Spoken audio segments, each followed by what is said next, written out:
Welcome to our first annual Consensus Fantasy Football Podcast. I'm Justin Foxworth. Glenn Flanagan. We're going to go over our 2015 review of the good, bad, and ugly. We're going to go over our tier ones and our projections for this year, and also some of our draft strategies. For the later videos, we'll go over our rankings as far as each position. We'll talk about sleepers, rookies. Of course, we're going to do some mock drafts. Just want to take the opportunity to be able to go ahead and thank everybody who is going on and watching right now, because first episode, so y'all starting something that's beautiful, because this is something we've been thinking about doing for way too long. Both currently working at T-Mobile. T-Mobile is fun to do, but our passion has always been with dealing with fantasy football. We've talked trash to each other for years and years, and insane leagues, and now we're going championships. Yep, and 4 for 5 last year. But the one that he lost was the one dealing with me, and that's the only league we're in there together. So hey, can't beat everybody. But bottom line is, we just thank everybody for going on and watching, and hope to go ahead and create a huge following to be able to go ahead and do this and be able to stop doing T-Mobile or whatever happens to be going on for like full time. That would be awesome. It really would be awesome to do this full time, but you got to start somewhere, and today's the day to start things off. So Fox went on and started talking about how we wanted to be doing a good, a bad, and the ugly.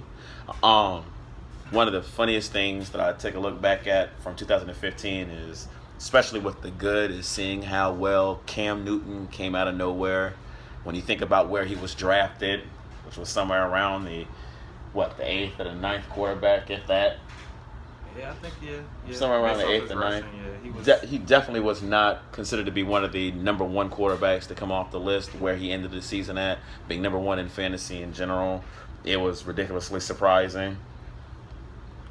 Yeah, I think one of the biggest surprises, I think me and you was talking, and I was projecting him to lead the Panthers in every single rushing category, and he led in touchdowns. Yeah, he did. I think he almost had 700 yards rushing too. Somewhere around there. He had the most attempts for rushing for a quarterback, like 130. Yeah, he usually does. I was pretty spot on with that. 636 yards rushing last year. That's crazy. To go along with 10 touchdowns. So big regression going to happen with him where that this value year. came in, as well as the 35 touchdowns. Mm-hmm. Ted Ginn was a big part of that. That was ridiculous. He will never do that a day in his life or a year ever again. Yeah. That was the best year to have him. Get rid of him. He's not going to do that this coming year.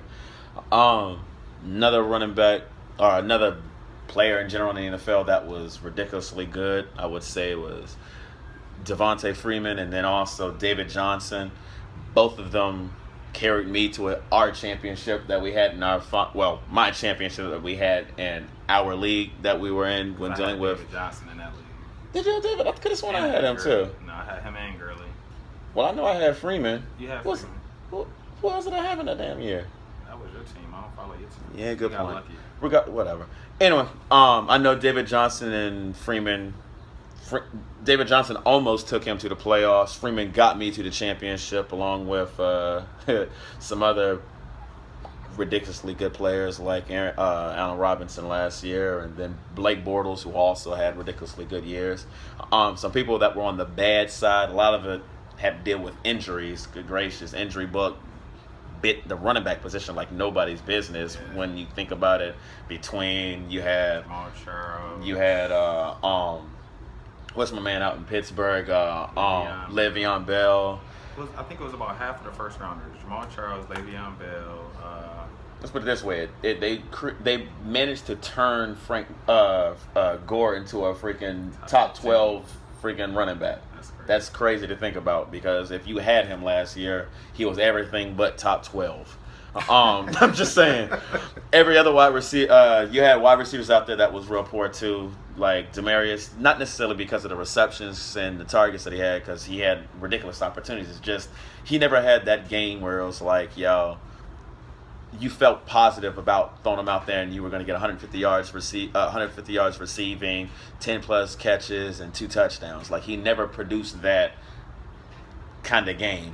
It just never happened. Granted, you can kind of say it was because of Peyton and Peyton playing as horrible as he did last year, but even still. I didn't mean to cut you off. You know how many touchdowns Peyton had in the games he started? Grand total? Grand total. Maybe like 10 or 11? 9. Seriously? 9 touchdowns. On the 17 season? Interceptions. Good gracious. And that right there could probably be part of the reason on why DT had a poor year. But, I mean, we all saw the games where he had the drops and stuff like that. So, I mean, that was bad. You had Dez with his injuries. You had Alshon Jeffrey with his injuries. And then both of them trying to come back and then getting re-injured before then being out again. Like, that hurt a bunch. You had, even though Jeremy Hill was good statistically when you take a look at his touchdowns. His touchdowns are pretty consistent, though. Yeah, I think he definitely ended with double digits. Yeah, I want 11, yeah, I thought he had at least 10. But in general, you never felt good about putting him out there. I can't say that I would say that was good. So definitely was bad. Who else you think had? Who else would you say out there had a bad season too? Bad season. Let me take a look here.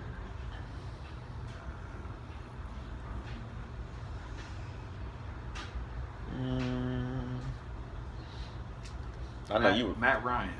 He was projected top 10 according to most people. Right. Like between the 8 to 12 range, and he was like number 20.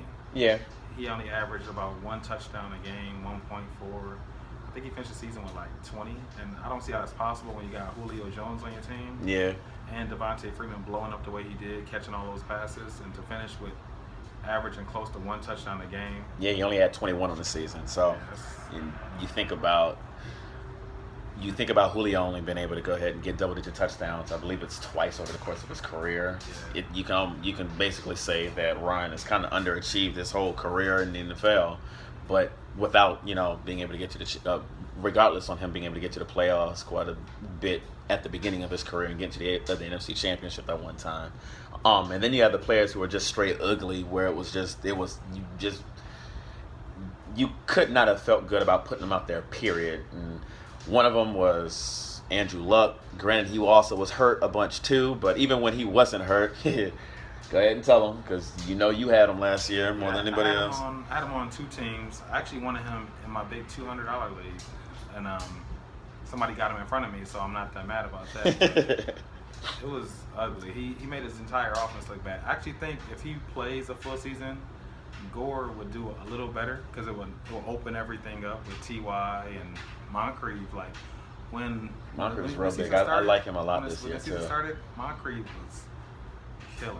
He either had 50 yards or a touchdown in every game until like week 6 to 7. I think he had a game where he had 2 touchdowns, or maybe he had 2 games with 2 touchdowns. Like he was. Yeah, like it was either or. He had either 50 yards. I want to say it was 50 yards. At the least, he had 50 yards receiving, or it was a touchdown. Mm-hmm. So I mean, he definitely got the job done, but Luck wasn't. Another that was definitely underachieving was Randall Cobb out in Green Bay. Gosh. Another one that you had on your squad last year and that you were really high on. He was my 2nd round draft pick. Yeah. And I figured with Jordy out, he would be the number 1, but he's just not a number 1. We both figured that Cobb would have a better year than he did last year. I didn't necessarily think he was going to be able to fully replace Jordy, but definitely didn't foresee him having the kind of year that he had last year. I want to say he had a grand total of like 6 touchdowns last year. I believe something 6 like and that. 3 of them came in 1 game. Exactly. That's the exact point that I was about to bring up. You have the way that Cobb played. He had a fumble. He picked up a fumble for a touchdown, which helped me win a week. Yeah. He was just terrible. Not fun to own at all. Not fun to own at all. A lot of the Green Bay players, actually, when you think about it, weren't kind of underachieved. You can say the same thing about Eddie Lacy. Eddie Lacy, just the way that he was not fun. He had a very ugly season. And he was almost, I think, according to ESPN, he was number 1 overall draft pick last year. Yeah. Overall. Yeah, like they had him ranked number 1 in general in fantasy football last year. Terrible. Never could stay. Well, you want to say that it was. People made so many different excuses for him, between it being the weight, him quote unquote being injured. Bottom line is he just did not look good on the football field. And you got to be confident that the person that you're putting on the field is getting the job done. If you're gonna go ahead and put him out there on a regular basis. Overall pick. Exactly. Which is why I took Antonio Brown. everybody, especially with it being Last PPR, season. Yeah, of course. last season. And I mean, that's the great segue on us going into our rankings for the time being. When you take a look at the tiers, our tiers are going to be based on, you want to work it off top 12 per position? I would say, well, like, for me specifically, like, when I'm trying to build my team, my goal is to get as many top 10 players in each category. Okay, so you're talking about top 10 overall. So just top 10 overall, or top 12, you know, which considers them first team. Well, for the leagues I'm playing 10-man, 12-man. So 10. All PPR too, Yeah, right? all PPR. Bet. Okay. I did play, and I won a standard last year with Antonio Brown and Gronk as my first 2 picks. Public service announcement. Do PPR. Their standard leagues are too easy. They're not challenging at all. It's so touchdown dependent. Exactly. This is not exciting. Exactly. You get a completely different kind of feel when you do a PPR league. You get a completely different kind of feel when you do a PPR flex league with at least 3 wide receivers. It's a lot more fun that way. It's a lot more challenging. And you have a lot more to be able to brag about because standard, ain't nobody trying to be standard. Trying to be absolutely. excellent. Absolutely. Exactly. So, go ahead. You've already started talking about Brown. Let's go ahead and work with our top 10 ranked, top 12 ranked wide receivers. Top ranked receivers you got, basically. All right. Well, for me, Do it from top to bottom, too. All right. Top, to yeah, bottom. make it easy for us. For me, my first round, if I had the first pick, I'm taking Antonio Brown, just like last year. If I had second and Brown was gone, I'm going with Odell Beckham, just for his touchdown dependency. I love Julio. I have him at number 3, but I just feel like in the red zone and he just gets it done. Like for his career, he's passed Randy Moss as the best start for his NFL career. Okay. He has 25 touchdowns in 27 games. Okay. And I just want to get on that road. If I don't have Antonio Brown, I'm definitely taking Odell Beckham number 2. Okay. And then Julio, that's my top tier 1. Okay. Outside of that, I probably would go running back. And then my fourth wide receiver I have is AJ Green. Mine feel like too. he's gonna have a big year. I do too. So many opportunities. Jones is gone. Yep. Sanu is gone. Yep. Eifert's hurt. Eifert's hurt. We don't know how long that's gonna be. It could be. He could linger into the regular season. It may not, but even still, there's just a lot of receptions that are available. Yeah. And then for the next 2 for me, 5 and 6, I'm going with 2 injured players from last year. Okay. I'm going with Dez Bryant, touchdown machine again. Yeah, that's what he does. And he'll also get you 80 plus catches per year. Next, I'm going with Jordy Nelson. Okay. Last year he played healthy. He was number 2, right behind Antonio Brown. He had 100 catches. Did he have 100? I think he had 100. He had 100. He had, I believe, 1,400 yards and 14 touchdowns. Like, you have to look at 2014. Yeah. No, I did. Yeah. Keep going. I'm just he checking. was number 2. I know he was number 2. Well, number 2 or 3, but he Something was, like that. So I'm dropping him down to 6. I still would take him. I got you. I'm not saying I would take him as a 6 overall pick. I'm saying he's my projected 6 overal wide receiver. Okay. And according to 4 out of 5 championships, I think it's a pretty good idea to listen to what I have to say. You're gonna love throwing that in the people's face, dog. You crazy. But after Jordy, I would say I like Alshon Jeffrey. Okay.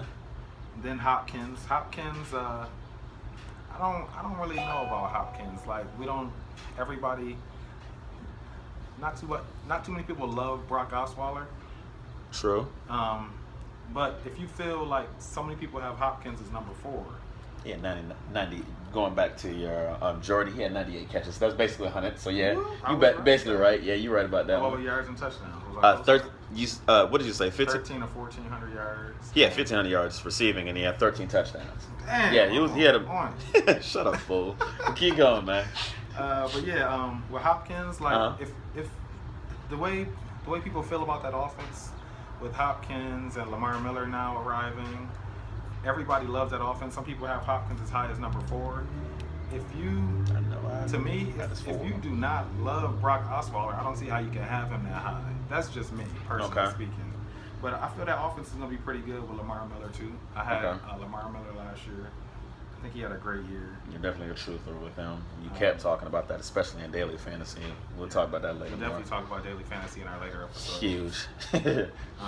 After Hopkins, that's Let me hop in right quick. Yeah, with you talking about Hopkins and saying that you have to feel like you're cool with the QB, I definitely disagree with that, because when you take a look at how their offense played last year, especially when you take a look at Hoyer and the other Mallet and the other bums that they had basically playing out there, was it's just in general, it was more game script that I believe that set up Hopkins the way that it is. I believe that he is QB proof to a certain extent, because what I mean by that is that regardless of what quarterback is out there, he will be able to get his, but how much he will be able to get is going to be dependent on what's the game script. If they're behind, they're going to chuck it a bunch, and he's going to be their number 1, number 2, and their number 3 options. I understand that they have the rookies out there between Strong and stuff like that out there too. But in general, the rookie this year. yeah, but their number 1 option, it will definitely be him. But if they're able to run things the way that they really want to, they're going to be running the football a bunch, number 1, and they're going to be playing good defense, because that's what got them the AFC South championships last year. Was basically first half of the season, in the first 8 games, they chucked it a bunch because they were behind damn near all of the game. That's what had him at that ridiculously high target ratio, where I believe it was somewhere around 14 or 15 targets per game. He had he was averaging at one point somewhere between 10 and 12 catches a game. You take a look at the second half when they were winning all those games, all of his numbers dropped between the targets per game, the receptions per game, the yards per game, the touchdowns per game. And that's what scares me, because and I definitely dig that. And I have him ranked down lower too, but when I take a look at what you're saying that gotta like the QB, I don't think you gotta like the QB. I think he's a little bit better than what you give him credit for. But I could definitely understand where you're coming from when you take a look at the wide receivers that you have above him. When I take a look at my wide receivers, basically exactly what you got from 1 all the way to 4. I got Antonio Brown number 1. I don't have to say anything. OBJ. Got Odell Beckham at number 2. Don't have to say anything. Julio at number 3. I think though AJ may be able to challenge him for that number 3 spot by the end. Well, I put it to you like this. Matt Ryan is the definition of an average quarterback at best to me. Can't handle the pressure. When you take a look at the fact that you have a 6'4", 220 freak. Jeez. Thank you. Just the straight monster, Julio. And the best that he's able to, double-digit touchdowns. Yeah, like averaging almost a touchdown a game when you take a look at how he has done over the past couple of years. You take a look at what Dalton's been able to do with AJ. Every year when AJ plays 16 games, he gets, I believe it's 85 catches, 1,000 yards, and double-digit touchdowns. You take away the wide receivers that have left. Don't even let Eifert not be healthy come the start of the season. It's going to just funnel everything right to him. And if he's getting all those opportunities, he gets somewhere around 150, 160 freaking targets throughout the season. I think he can challenge Julio for that number 3 spot and bump him down. I think you're the first person that said that, and your argument is great.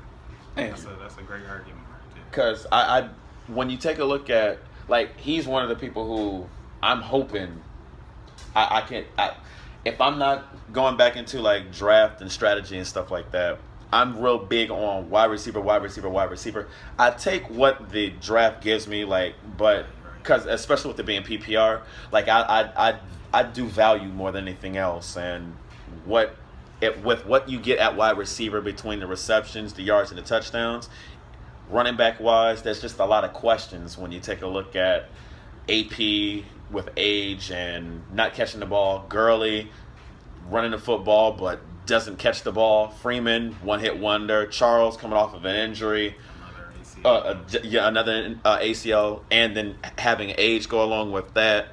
We're going to get more into the running backs in a little bit. Le'Veon injured. Duke Johnson, half a season. Zeke Elliott, basically a rookie, unproven. I can't wait to start talking about running backs because you're gonna fuss at me about that because what we talked about earlier in the year, it's completely flipped.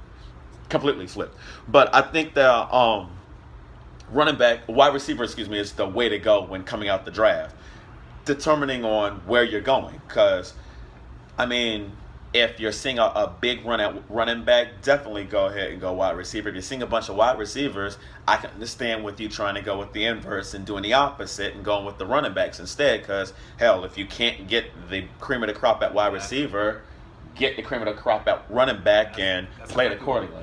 I would say that's exactly what I was saying as far as draft strategy is. Yeah. Getting those tiers. Like, if you can get those guys that you know hands down the top 5, like say you got the number 10 pick and it's all wide receiver and you have a chance to get Gurley and AP. Get Gurley and AP. That's know what the situation is. Or you know exactly what the situation is. Say you got 10th pick again and it's all running back and you got a chance to get Dez and AJ. Like, again, those are 2 top 5. You're getting that top tier. You're locking down that wide receiver 2 position, which is one thing that kept me from winning championships 2 years ago, which is one thing I did correct and learn through my draft strategies off draftwizards.com, is great with mock drafts, by the way. Yeah. Keep going. Mm-hmm. Is you wanna lock up those tiers. Like, if you can get an automatic top 5 wide receiver or 2 of them, definitely do. Don't go for, to me, I definitely wouldn't say I have the 10 pick. I wouldn't go Dez and Rodgers. No. So many people love quarterbacks, but to me, wait, because the value, I heard projections that they're going to be 16 4,000-yard quarterbacks this year. It wouldn't even surprise me, when you think about it. And to me, that means you could wait to the 13th round and get the same value as a second-round pick. So exactly. Why not get that star position, get that Pro Bowler, and you locking up that position for 16 weeks of your regular season. I mean, why not? You can get your backup quarterback off the freaking waiver wire. Exactly. Hell, last year, Bortles, who won me the league, didn't get drafted. Cousins, who I was streaming right up with him. I'm a big QB streamer. Let me be straight up honest with you.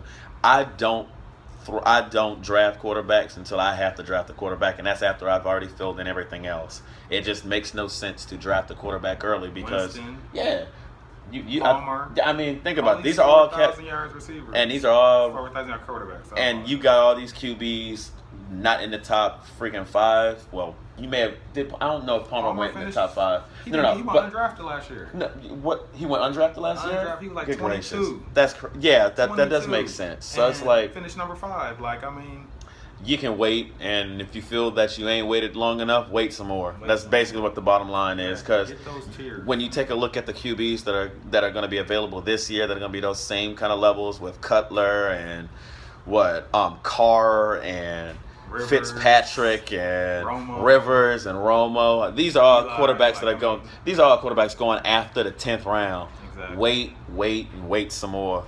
You even got sleepers like Flacco that are going at the late, like at the end of the draft that you can get. Like just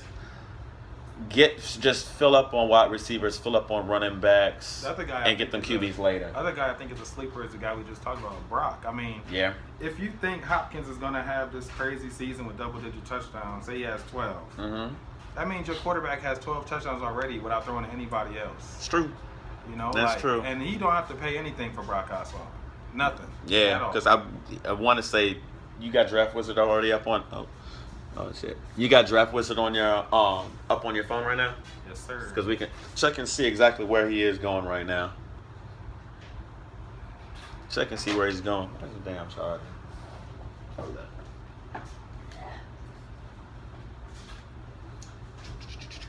Gotta love charging stuff. All right, and now I did have a question for because it seems like we're torn on Hopkins. I don't know why it's such a strong point, but I have a question for you with Hopkins. Go ahead. Do you know where he finished in Yak last season? Yak yards? Yes, sir. Yards after the catch. Ain't got the slightest, brother, but let me go ahead and make a guess because you put me on the spot. Let's see. I just remember him going up, catching the ball, and getting tackled a bunch. I don't remember him ever really getting a bunch of like 60 and 70-yard bombs. So I'll probably say middle of the pack, maybe top 25 or something like that. He was outside the top 100. Good gracious. Okay. So that can either go two ways. Either he repeats, and if he gets less catches, he's going to be less valuable. Right. Or he works on it, and he'll be more valuable. Right. So I'm kind of torn with Hopkins. I did have Hopkins last year. I took him. He fell to me a lot of times in the 4th round.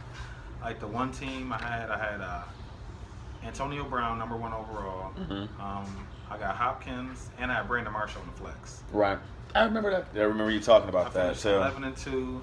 I averaged like 180 points a week. It was sick. Yeah, it was crazy because like, I mean, no chance of anybody beating me with that flex. Like Brandon Marshall finished top 5, and I had 3 top 5 receivers, and that's the tiers we're talking about. Yep. If you lock in that point production up, you're not gonna lose. You're right. Let me go ahead and finish off my top 10. Yes, sir. Right after Hopkins, again, Brown, OBJ, Julio, AJ. I got Hopkins. Then I have Dez. Then I got Allen Robinson out in Jacksonville. I do see a regression coming in with him. And you still got him that high? Yeah, because I still think he's going to get the vast majority of the targets. I think the regression is going to be with him is going to be more on the touchdowns. I don't think he's going to get 14 touchdowns. I think he'll get somewhere around 8 to 10. I think Hearns is definitely not getting double-digit touchdowns. I think he's going to go somewhere from like 10 to 5 or 6. And I think the gap is going to be filled by the tight end. What's my man's name? Good gracious, come on, man, help me out. Julius Thomas. So I think he's going to be. I like Julius Thomas. I like Julius too. I think he'll probably get somewhere between 60 and 70 catches, and but right there towards the end of not the end of the draft, but he's going a lot later than some of the top tight ends that you're thinking about. Let's go ahead and move to running back. Yeah, I was just gonna say let's switch tiers. Yep. Eat up our entire segment. Serious. Running backs. You go first? Yeah, I'll go first this time. We gonna battle about this. I already know we are. I like to go. He's more of the risk. You want risk at number 1? No, I'm saying you go risk. I don't go risk. Okay. You're more risk. I'm more risk averse. I try and stay away from risk. I try and keep my stuff simple and easy. I let the opportunities go ahead and fix themselves more or less, compared to you who likes to go for the gusto 100% of the damn time. And that's why I got Chris Ivory and Lamar Miller last year. Yeah, I know. 2 top 10 running backs. That's true, but also what got Aaron Rodgers too and Andrew Luck. So yeah, it goes both ways. My number 1 running back is AP. Understand the fact that he does not catch the ball a bunch. Only gets somewhere between. PPR, right? Yep, PPR. I understand. But you know exactly what you're getting out of him on a regular basis, which is somewhere between 280 and 30. Somewhere between 280 and 300 carries. You add in touches, you're going to look at somewhere with the targets and the catches, somewhere around 320, 330 touches total. Potential for 2,000 yards every season he plays. Like even at his age right now, I think 2,000 is kind of crazy. But him getting 1,500 yards, somewhere around 15 to 17 total yards and double-digit touchdowns is almost a guarantee. Number 2 I have is Todd Gurley out in LA. It just kind of feels cool to say the LA Rams again, you know what I'm saying? I'm just going to throw that out there. Then number 3 is where I don't feel comfortable, but I know the closer we get to the regular season, it's probably going to change. It's either going to go up or it's going to go down because it's just my rankings. Le'Veon Bell, he blew his knee out. He's never played a full season. He's always he's either ridiculously healthy, not ridiculously healthy. He's either ridiculously productive on the field, or he's being carried off the field. That's basically what's always the way with Le'Veon. I have him number 3 because with Adrian, I understand the age, but he's only been hurt once and then came back, and you saw what the hell happened. Todd Gurley, he's been hurt, but then came back, and you saw what happened. Le'Veon, I understand. I don't really have a good reasoning other than the fact that Le'Veon is just more hurt than everybody else is right now. So I call me a hater. It's what the situation is. I want my number one running back to be healthy. Bottom line, I don't see him doing anything in training, not in training camp, but in the preseason. All we're going to hear is gushing and freaking hollering about him being so great and all that good stuff coming out of training camp. I don't see us getting any real looks at what he's going to be doing. I'm going to be paying attention to what I hear about on Twitter to the people talking about injuries and all that kind of good stuff, so I try and get anything to go ahead and work positive with it. But I don't see me having Le'Veon on my team because I don't like injured folk. Also, number 4, I have David Johnson, who is not an injury risk, but people who were hurt by C.J. Anderson last year will tell you that, I know, when you've been bit by the half-a-year wonder, granted, the opportunity looks wonderful for him, but Johnson is still there. CJ is still there, CJ and has run for 2,000 yards, and he was number 4 in the league in rushing when he got hurt. He had over 800 yards. He definitely was playing well up until when he did get hurt, and they made him wait, as in David, until there was no other option. You had no choice but to go ahead and play him out there. So I'd still say give him a better opportunity, and or give him more time before going on and making him the number 1 running back. But when you take a look at the injuries from last year, you have no choice but to go ahead and put him up there in the top 5. So that's he's my number 4. My number 5 is the rookie from Dallas. What? Yeah. Oh my God, you one of them people, man. Yeah, I am. All right. Here's the reason why. And Hold on. Wait. Let me ask you one question. What? You didn't have Todd Gurley last year at number 5. Yeah, I know that. Dude at number well, 5? Todd Gurley coming into last year was injured. Wasn't he the best running back? That he was injured. He was injured. I'll give Thank you. If So that's what what would you take him at number 5? Hell no. But Exactly. just hear me out. Okay. All right. 5, I have Zeke. I told you you're gonna fuss at me. Zeke, I have 5. I have Lamar Miller at 6. I have Ingram at 7. Devontae Freeman at 8. McCoy at 9. Jamal Charles at 10. The reason why I went on and spat them out real quick is because of the fact that Lamar Miller is right there at 5. I kind of got them at 5A and 5B. But Ingram coming off an injury, Freeman disappeared in the second half of the season. Outside of those 2 games where he had them freaking 6 touchdowns, he basically ain't do nothing. He held you afloat because of the fact on the consistency in the passing game, which makes him Giovanni Bernard. Correct. But with more carries. Barely. Well, he definitely had over 200 carries. Barely. But I think he had 205. I think he had like 220 something like that. Check on that. I want to say he had 226. Let's see how good I am off the top of the dome. But regardless of the situation, he still has competition behind him with whatchamacallit too. McCoy being coming off an injury last year, and then you have Jamal Charles coming off an injury a bunch last year too. Well, Jamal Charles tearing his ACL, and McCoy, with the knee and ankle problems. But going back to he was injured. Bottom line, he had an injury-marred season. Zeke Elliott is the rookie. He's playing behind the best offensive line in the NFL. You have McFadden with a broken elbow because the fool is sitting there trying to not break his phone.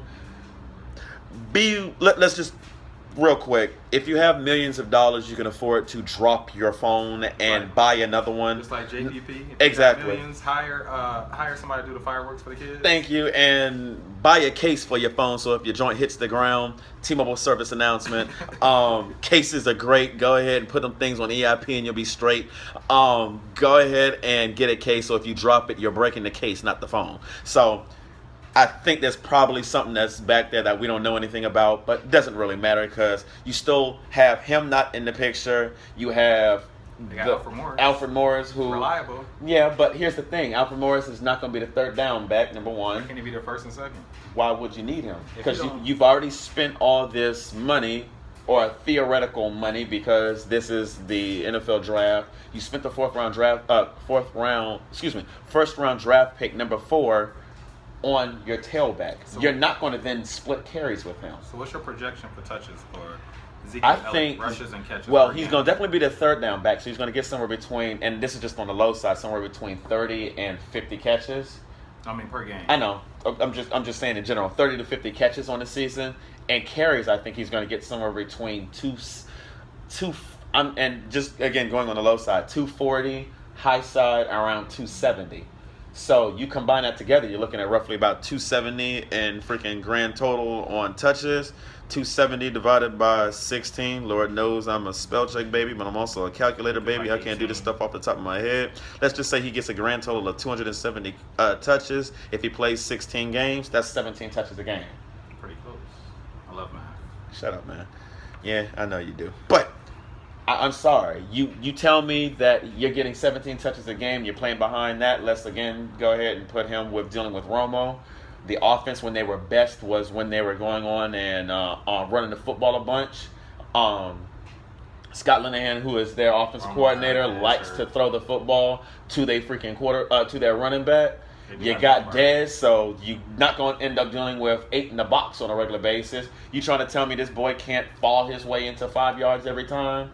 Get somewhere around, again, 1,300 yards rushing, 400 yards receiving.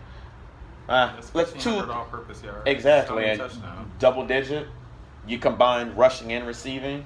You got games where even if they're blowing the squad out, and that's when they put it out for Morris, in the games where you're going to have to actually really play, you're not going to take him out for freaking Alfred. Alfred won't fumble. He's just over-reliable. Yeah, but again, no, it's not going to happen. I understand. I don't see how, unless he gets injured, obviously. What about Dunbar? He catches. Man, that boy's a bomb. That boy's a bomb. Come on now. Again, number 4, first round, pick 4 against Lance Dunbar on the 3rd down back. Come on, by week 4, if giving everything credits on what you're saying right now with Alfred Morris and Lance Dunbar, by week 4, week 5, it's going to be completely his backfield. That's the receiving list for running backs. Where's Dunbar's name? Exactly my point. He ain't there. Well, he got injured last year too, didn't he?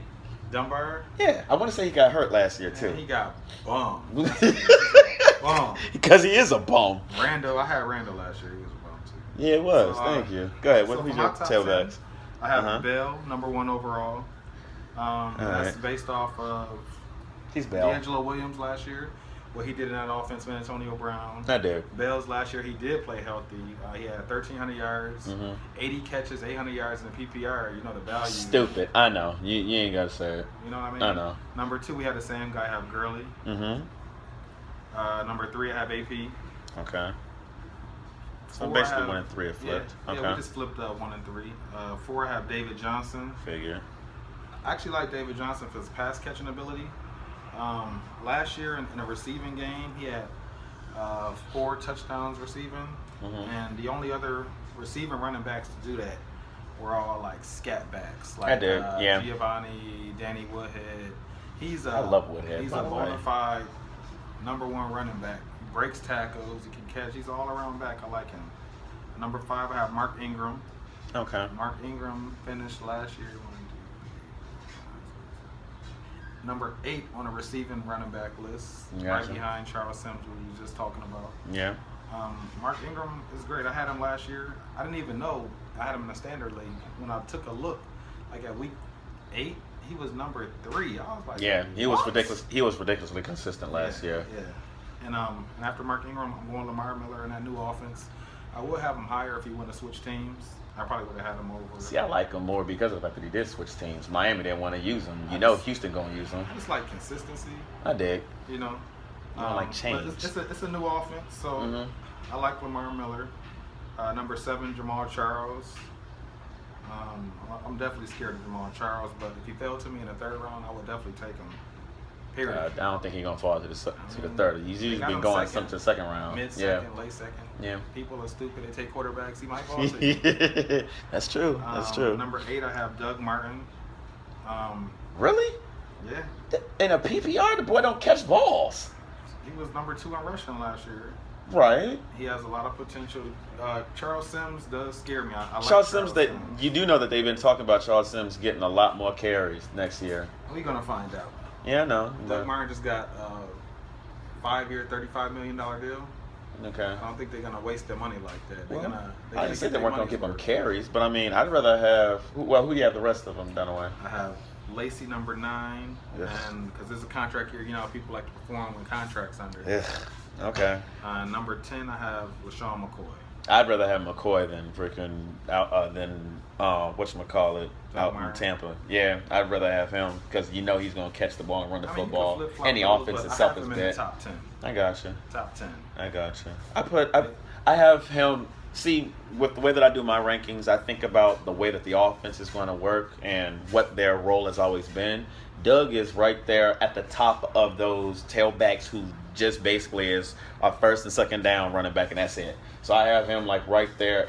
I think on mine I have him like 12 or 13, where because again it's all ugly. Actually, I think I have him lower than that. Yeah, I do, because I have him underneath Eddie Lacy and Latavius Murray and Matt Forte.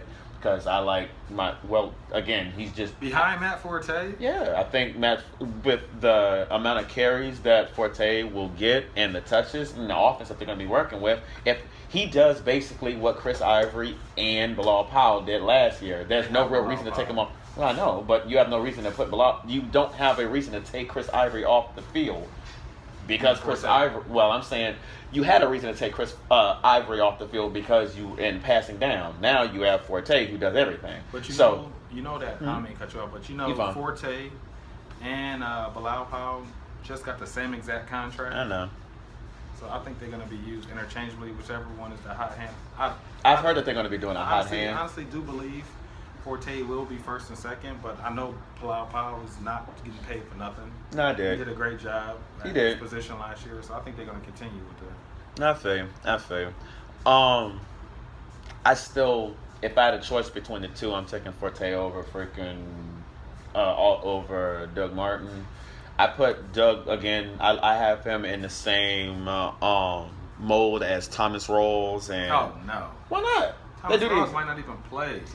Granted, this is why we're doing the rankings in freaking July. The closer we get to August, it's different. But their style on what they do, first and second down, if I have a choice between the two, who's on the better offense? They still got Christian Michael. They drafted 3 running backs. I reiterate, if you're the same offense, what did Rawls do last year? Rawls ran the ball for 5 yards a carry behind that bum-ass offensive line. You have the best dual quarterback, in my personal opinion. I know what Cam did last year, but Cam can't throw. I don't care what the numbers showed last year. Cam just can't throw. The boy ain't accurate. You sound like Skip Bayless, right? That's fine, and we can do the Skip Bayless and freaking Stephen A. Smith replay if you want to. The boy, we'll have an episode about Cam later.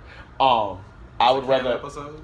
Huh? We can do a Cam. We'll have a quarterback episode, and that's what's going to end up happening. But if I had a choice, I mean, if I have a choice between Rawls and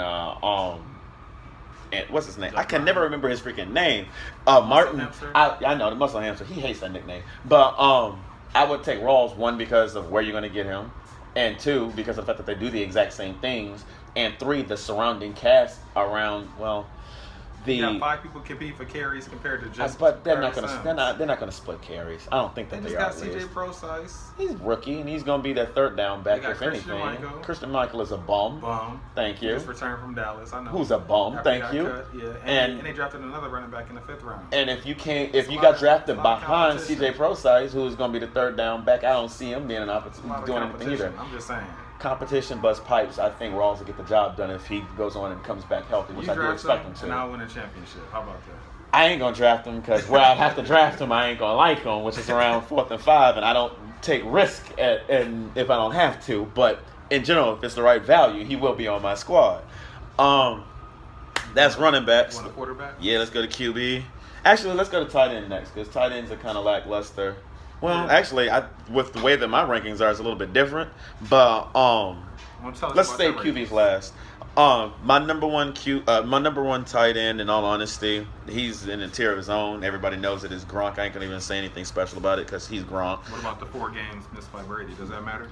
In all honesty, let's put it this way.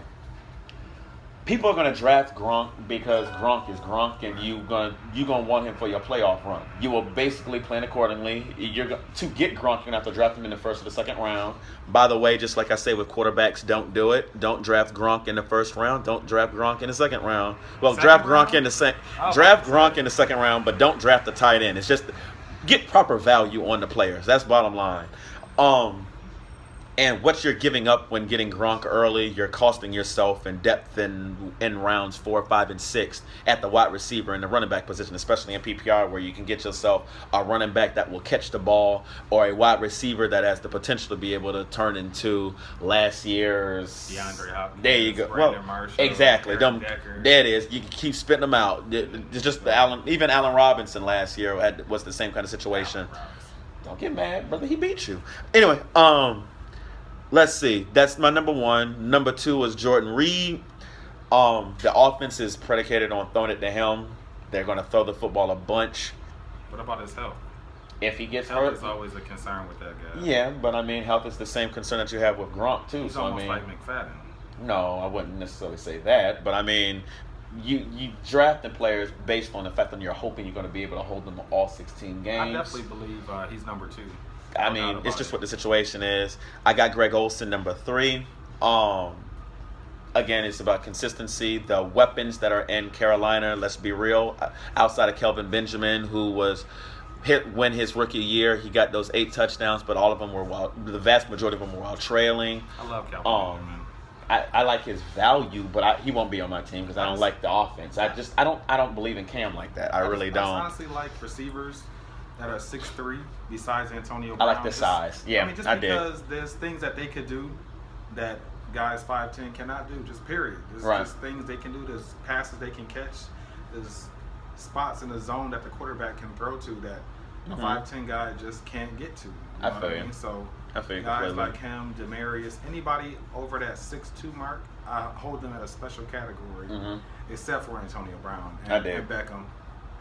As you saw by my list, everybody on that list is over 6'2", besides Brown and Beckham, because they're special players. But, They're ridiculously special players. but besides them, I'm just taking a natural advantage over a defense with the height.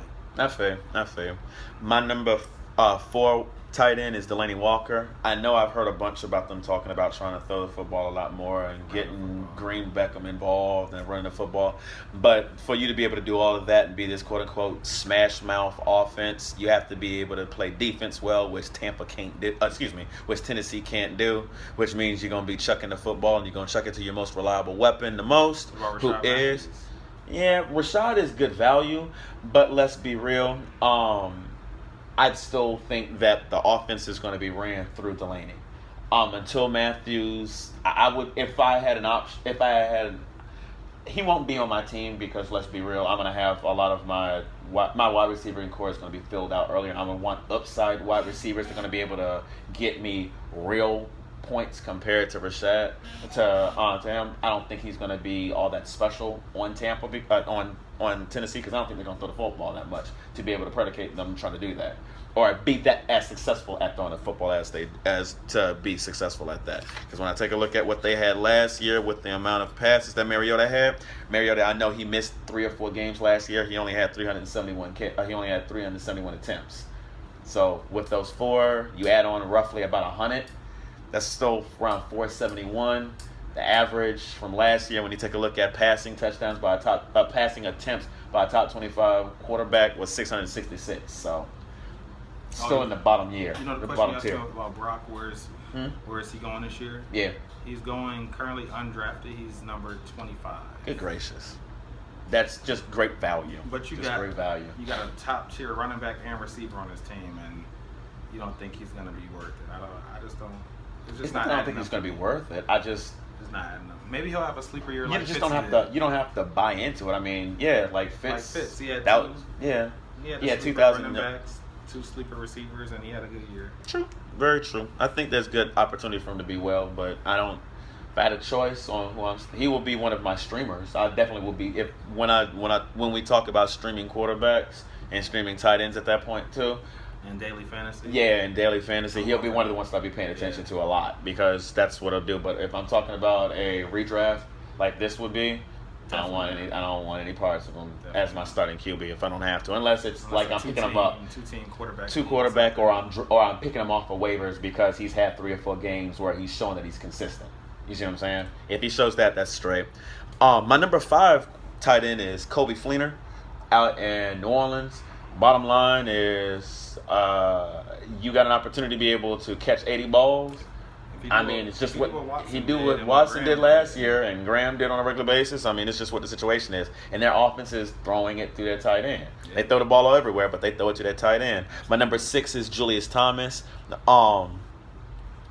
Going on Jacksonville again, I think Julius was hurt last year because of the broken hand. Combine that with the fact that he just didn't look all that good at the beginning when he came back, but when he closed out the season, I mean, he took targets away from Hearns, and I think that's going to continue next year. You combine the fact that with Thomas being healthy, you combine the fact that Jacksonville didn't have a running back last year that caught a touchdown, and all of that to me equates to Hearns taking a step back and Robinson taking a slight step back, specifically on the touchdown side. I think especially with Ivory. Touchdowns and the yards. They need to do. They will be better in the red zone. Yeah, they're going to be a more balanced team. And I think in the red zone they'll be throwing it more to Julius Thomas, just like he used to do in Denver. Exactly. I definitely agree. I don't think they're gonna get at the exact same clip. I mean, I don't see no double-digit touchdowns, but exactly. I could say like 8, 7, 8. Yeah, I definitely I put over under around like 7. Yeah. And if I had a choice, especially with where he's going, like which is somewhere around the 7th and around the 8th and 9th round, I would definitely go ahead and pick him. So, let's see, 7, 1, 2, 3, 4, 5, 6, 7 would be Travis Kelce. Just he's reliable, nothing special. I have him right there. I have him just a little bit ahead of Gary Barnidge because of the fact that Barnidge, I'm scared about. If it's McCown, I'm moving Barnidge up, probably around the Kobe Fleener, Julius Thomas area, probably above Thomas, below Fleener. If it's RG3. I just don't believe in RG3 being accurate. I don't believe RG3 being good at being able to throw the football and being able to read defenses. I just think I'm not a fan of him. That's how I deal with Barnidge. Martellus Bennett, and then finally Martellus Bennett. Yep. Let me tell you why. I'm glad you said that like that. 2 tight end sets. 2 tight end sets. Let's put it this way. This is the best opportunity for them to be able to do something similar to what they had when they had Gronk and Hernandez. Bennett is not Hernandez. I'm not saying that he is. But when you take a look at the fact that you can split 2 tight ends out there with the body size and what he can do on the field, trying to tell me that in the red zone, he can't get 8 to 10, get somewhere between 7 and 10 touchdowns? I say 4 to 6. Dog. 400 yards. He Dog. might be like Scott Chandler. Now, he is special. He's better than Scott Chandler, man. And Scott Chandler still did. But what was Scott Chandler's numbers last year? Nothing. Like 3 and 3.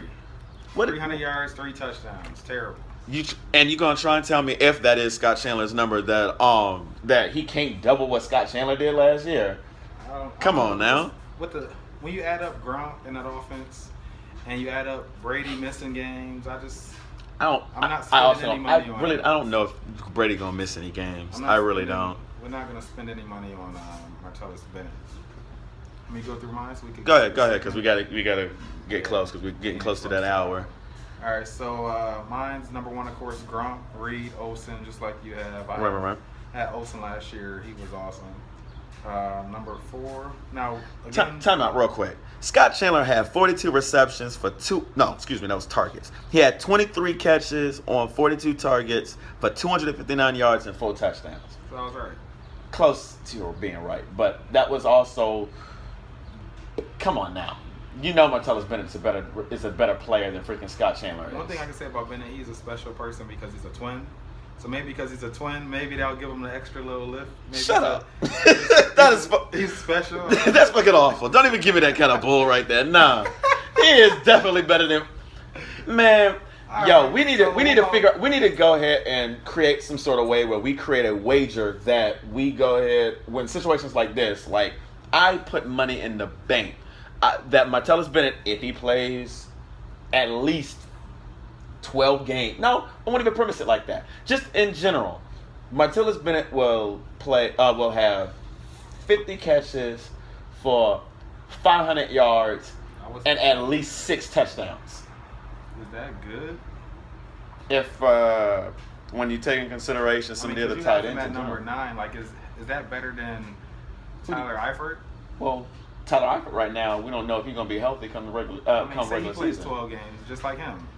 Do you think that's going to be more than Tyler Eifert? When we know for sure that Tyler Eifert's playing is not going to be missing games in the regular season, then I'll let you know about that. But in the time being right now, with where Eifert is health-wise and there being a chance he won't be ready till like week 3 or week 4, I'd rather have somebody, especially with where I can value, because again, it's about ranking. It's not necessarily where I'm going to draft him, but rank-wise, Martellus Bennett's going like damn near undrafted, like somewhere around round 11. Shut up, going somewhere around rounds 11 and 12. If I can get him there, come on now.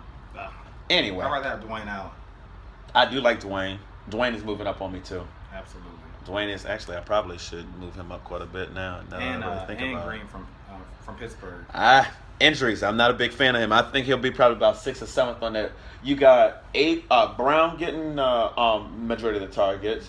Bryant's gone. Brian is gone, but you still got Coates or Hayward Bay. You got Wheaton. Bay.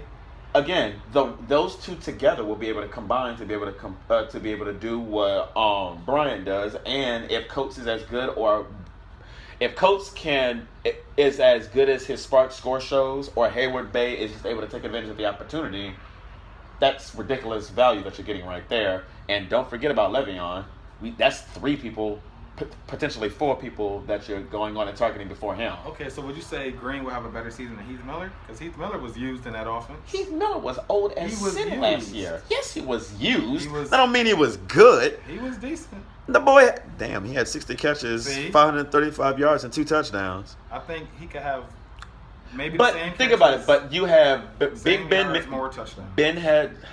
I really wish we had the splits on the with Miller. What his games looked like when Big Ben was out. Because I want to say that one of the games when Vic was playing, he got like 7 or 8, somewhere between 7 and 10 catches that game. It was something like, regardless of the situation, there's more weapons and better offense. And Heath Miller was just a safety valve. I don't know. I dig what you're saying. All right, I'll take a look. I would say to me, I may have to move him. The reason for our consensus view is you want guys that you know are top 10. True. So I know Gronk. I know Reed. I know Olsen. I know Kelsey. Okay. I know Eifert. I know Delaney. Fleener I like. Thomas I like. And that's about it. I'm not too big on the rest of them either. If I don't get anywhere in that range, I'm waiting to the end and I'll pick up Dwayne Allen. Dwayne Allen or freaking Vance McDonald or some stuff like that too. I'll pick up 2 guys like Dwayne Allen, Vance McDonald, and then just stream them. Yeah, same with quarterback. Like if I don't get one of these top tiers, which we'll go into right now. Mm-hmm. Like well, that's right. We still do need to talk about QBs, don't we? And for the QBs, I only have 7 that I know are top 10 to me. Okay. For our consensus view. Okay. Number 1, I have Rodgers. Okay. Number 2, I have Russell Wilson. Okay. He might have the same effect Cam did last year, where he might lead that team in every rushing category. Mm-hmm. Because they just toss up. We don't know what's going on. So I like Russell Wilson. He's had a year where he almost had 1,000-yard rushing before. He had 3 touchdown rushing games. So yeah. I love Russell Wilson this year. I got Cam at number 3. Luck back in the top 5. Breeze, Big Ben, and Palmer. Okay. You don't like Rivers? You don't trust Rivers? Are you liking them too? Top 10? No. Yeah. Why not? Like Rivers? Rivers was number 1, and then when Keelan Allen went down, he was number 17. Like, correct. I don't like it. Well, that's the thing. I mean, you don't think? But okay, those other guys. Rodgers had a big dip last year when he lost his number 1 receiver. He was still top 10. True, he was. Which is our consensus view. True. I want. This is the tiers. All right, you're right. Like, I can't argue too much with that. When you're drafting, you want somebody that you know is top 10. You don't want to like when you look at your team view. Like if you have like a number 4 quarterback, number 1 and 7 running back, number 5 and 7 receiver, like you're probably going to be winning these games. See, that's the difference between you and me, because I'm like, when I take a look at the quarterback position, like I don't value the QB position anywhere near as much as you do. Like, excuse me, I definitely agree with your thought process on like Aaron Rodgers and Russell Wilson. Like, as crazy as it does sound, with all the stuff that I talked about earlier with Cam, I still have him ranked number 1 based on what he did last year. And again, even if he drops from 35 passing touchdowns last year back to his regular 25, if he still gets he rushes. But he's not going to go to he's not going to get double-digit touchdowns again. That's just not going to happen. He's not getting 10. I'm not going to say he may get like 10, 6. But if he gets...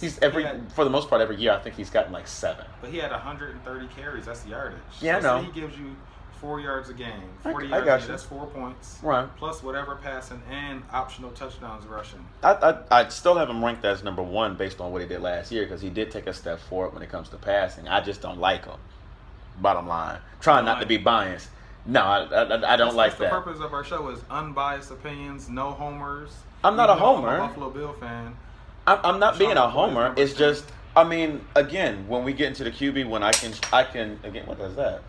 Oh, the pencil. I don't know what the hell that is. Anyway, I still like, I'm unbiased because that's the reason why I have him number 1. I'm giving him the ranking that he justly deserves based off of what he had last year and the production that.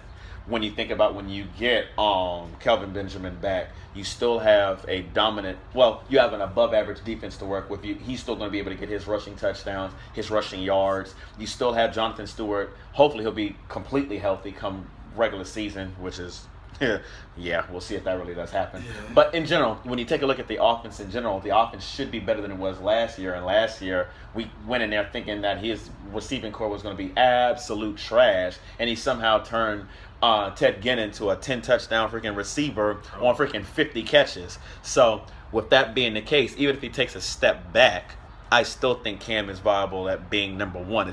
It would not be right to not make him number 1. But when I take a look at what I would do in general when it comes to my draft, I'm not drafting a quarterback early. No matter what? No. Like, if Breeze fall you in the 7th, you're not going to take him? No. Because I still... What? I wouldn't. I really wouldn't. Take an automatic top 10 quarterback in the 7th round? I would. Drew Brees? I really wouldn't. You already got three you got 3 receivers. 2 of them you probably love.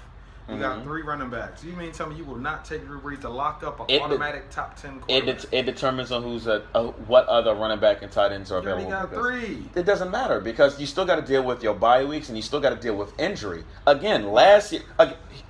listen to this. Last year, in my big money league, I drafted Demaryius Thomas. Again, he was on our bad list. Dez Bryant, injured. Alshon Jeffrey, injured. My number 4 wide receiver was who? And he should have been on our ugly list too. Andre Johnson. You picked him 4th? Yes. Those were my top 4 wide receivers last year, and I still managed to come in 4th. I'm telling you, I want depth.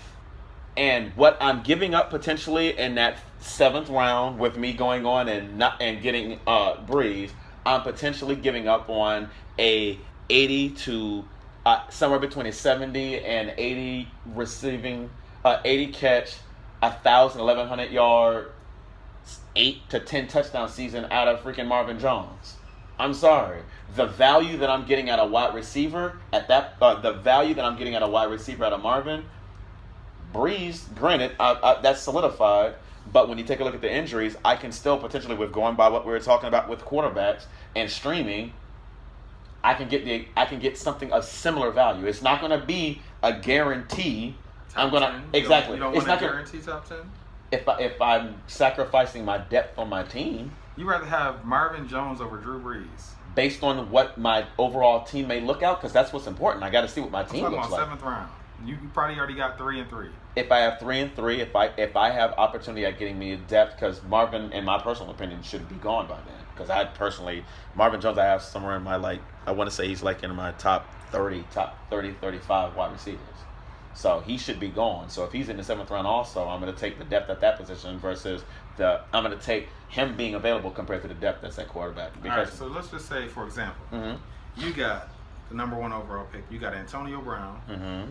You got Allen Robinson. Okay. In the 2nd round. You came back in the 3rd round, and you got... You're going to be another wide receiver. Yeah, I'm not getting a running back. For example, you got Demaryius Thomas. Gotcha.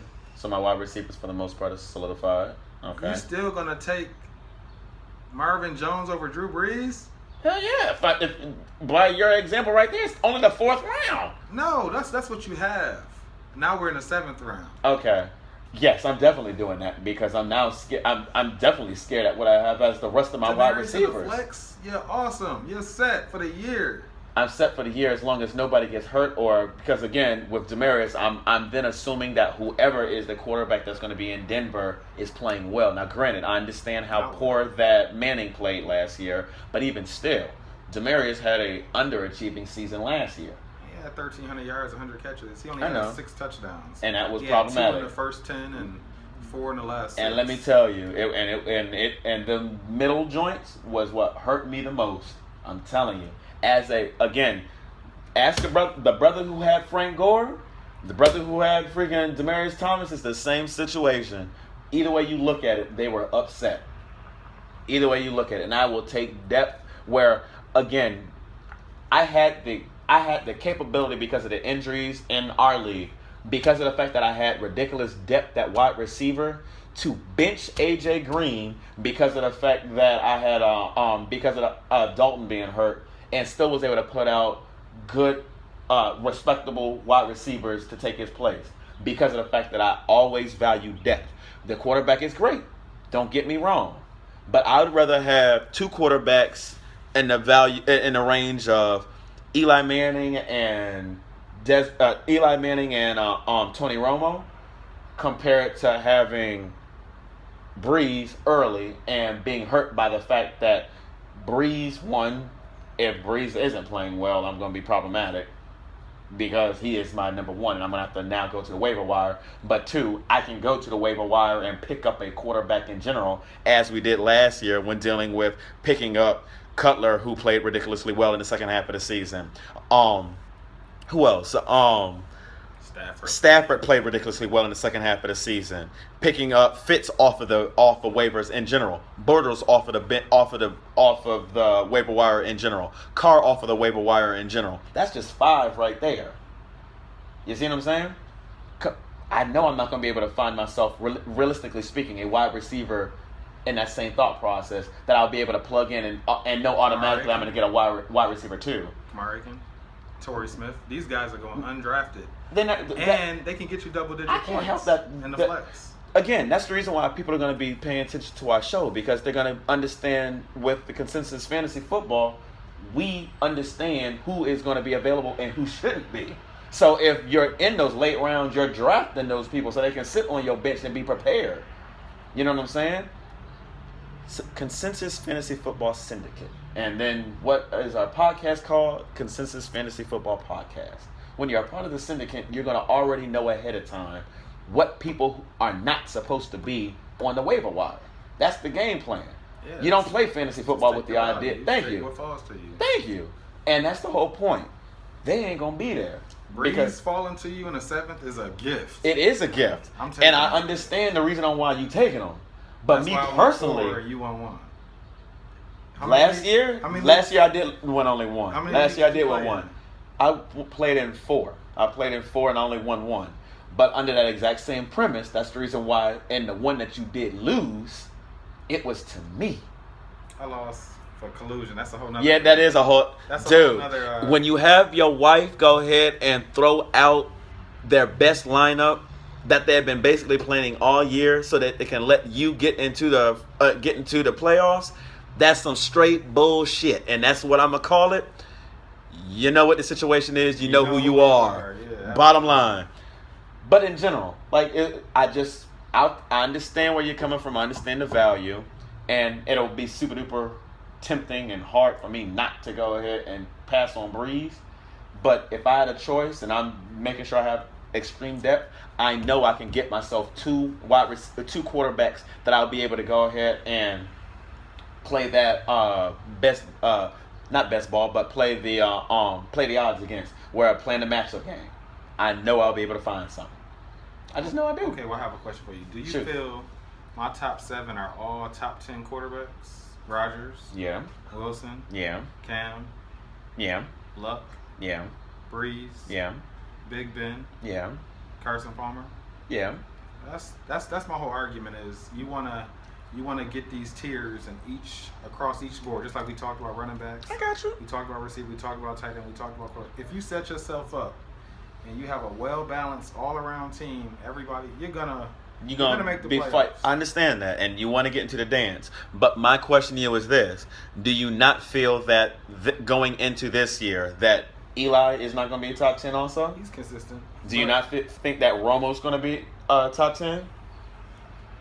Romo's been hurt. That's fine. No. His last injury has been the same exact. If he plays healthy, if he is healthy, will he not be top 10? It's an argument. Do you not think that Rivers would be top 10? See, this is when you get past these guys, then you start There's to be more like, questions, and that's the reason why I'm getting more than one. Because I just again, don't want to end up with the Matt Ryan of last year. And I didn't say Matt Ryan because I ain't going. Matt Ryan is not there. I understand that, but again, when I do that, I can be in the exact same situation where I'm taking a risk at another position at wide receiver and running back. You got Antonio Brown, Allen Robinson, depth, and brother. I'm talking to you about depth. Good gracious, you ain't listening. I said depth. You could take Marcus Wheaton and Tavon Austin with your last 2 picks of the draft. That's I don't want them. No. Tavon Austin had 52 rushes last year, 4 touchdowns rushing. That's more than Mike Evans had. I don't want him. No, I love Tavon Austin. I know you do, and I do like Torrey Smith. Torrey Smith, in all honesty, out of San Francisco with the opportunities, and I like Kamara too. And if but you got those top 3, that's my whole argument. I get Why you. Why not lock up that position for the year? I understand where you're coming from, but I still am locking up the position for the year by taking 2 of those bottom tier ones also. That's not a lockup. That's a maybe. To me, it's a lockup because I'm playing QB. I'm serious. QB streaming. I understand. Again, I can't tell you who I drafted last year as my quarterback in our league. No, I think I drafted Eli. You mean for Chris League or Yeah, in Chris League. I drafted Eli. And throughout the rest of the season, I picked up Bortles and I picked up Cousins. And when it came to that championship game, I knew Eli wasn't going to be my choice. Because, again, I had the option to be able to pick who I wanted to start. I had the option on, Bortles being able to play. And I had the option on being able to play Cousins. And I said, well, the matchup says that Cousins is going to be able to win that game. But Bortles, as in Jacksonville, is going to try and play also, and their matchup looked better. And I already had Allen Robinson on my team, so I'm thinking of the opportunity I can double up on my touchdowns. So for the championship, me and you played against in my league. When I had Julio, right, Hopkins, and Baldwin, right, how did that end up working out for you? I don't remember. And I had Brandon Cooks on the bench. Yeah, I know. You know what I mean? Like, yeah, you want to lock up those tiers. I was able to sit Brandon Cooks on the bench. I know. And he was number 12 last year. Dog, the same league, I was able to put freaking, because of the depth that I'm talking about, I was able to sit freaking AJ Green. I understand what you're talking about.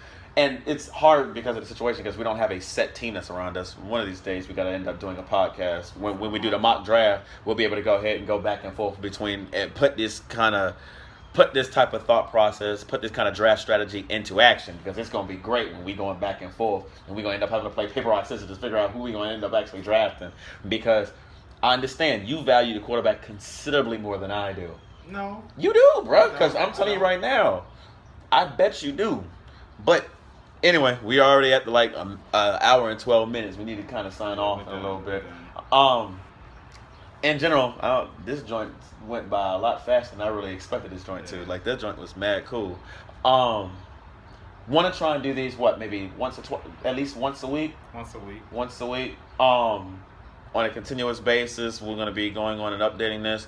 As we create more of a following, we're going to end up creating a website where we'll then be able to upload our own, we'll be able to upload our rankings, our projections, so on and so forth, so we'll be able to actually go ahead and y'all have somewhere to go ahead and look. And we're going to load that also on Facebook and Instagram. I have both, so we'll make sure we have us everywhere. Twitter too, because I'm already on Twitter too. Twitter, so you could do the Twitter. Yeah, I did a Twitter one, cool. You should get a Twitter account, dog. Isn't this, dog? I don't tweet. Dog, you can have this put purely for fantasy football. That's what it's for. I mean, we can't get to the next level without having exposure everywhere. I might as well Snapchat then too, huh? No. Put some booties in the background. No, we ain't gonna have no booties in the background, bro. That's gonna scare folk. We gotta have. We want kids. We want this to be a kid. Yeah. Well, we are kind of cussing. We do our best to try and make it kid friendly. Okay. Young adult friendly. There we go. How about fantasy football championship friendly? How about there you go. If you want a championship, you're going to pay attention. Anyway, this was the first episode. Had way too much fun with it. Hopefully y'all enjoyed what y'all were watching. Plan on doing this joint again. Brother, we said we were going to do this. It's done. Thank you for watching. Have a good day. If you got any tips or questions or anything, you can leave a comment on the bottom and we'll give you a shout out on the next episode. Yeah, buddy. Take it easy.